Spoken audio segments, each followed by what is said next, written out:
So I did not realize that you broke your back.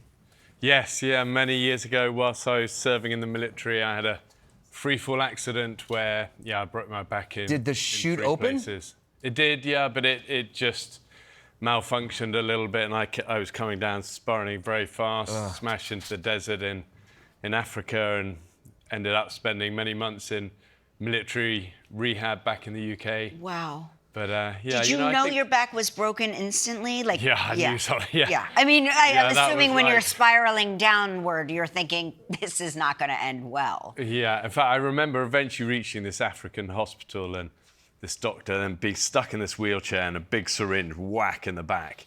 And then instantly, like, I'm better, I'm good. It's like, Right, ready to you're go. not, stay back. Yeah, right. Yeah. But, I think sometimes there's sort of the times in our lives where we feel everything's taken from us are actually the making of us. And I look back on that time and I think if I hadn't have gone through that, ironically, it was that eventually opened the door when I was in that hospital. It was like, I'm going to get strong again. I'm going to learn to climb again, which was my job in the military.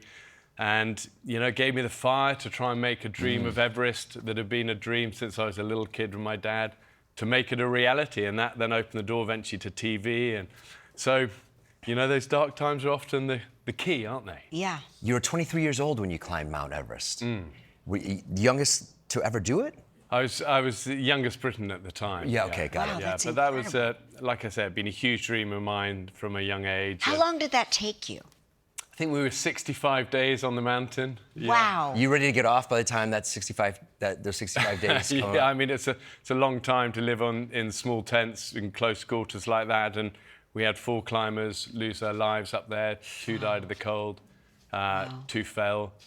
But, likewise, it is a mountain that changed my life, because, again, on the back of that, I wrote my first ever book. And then someone at Discovery Channel read that, and they said, what about we do a show where we drop you in difficult places with nothing, and you show us how to get out of there?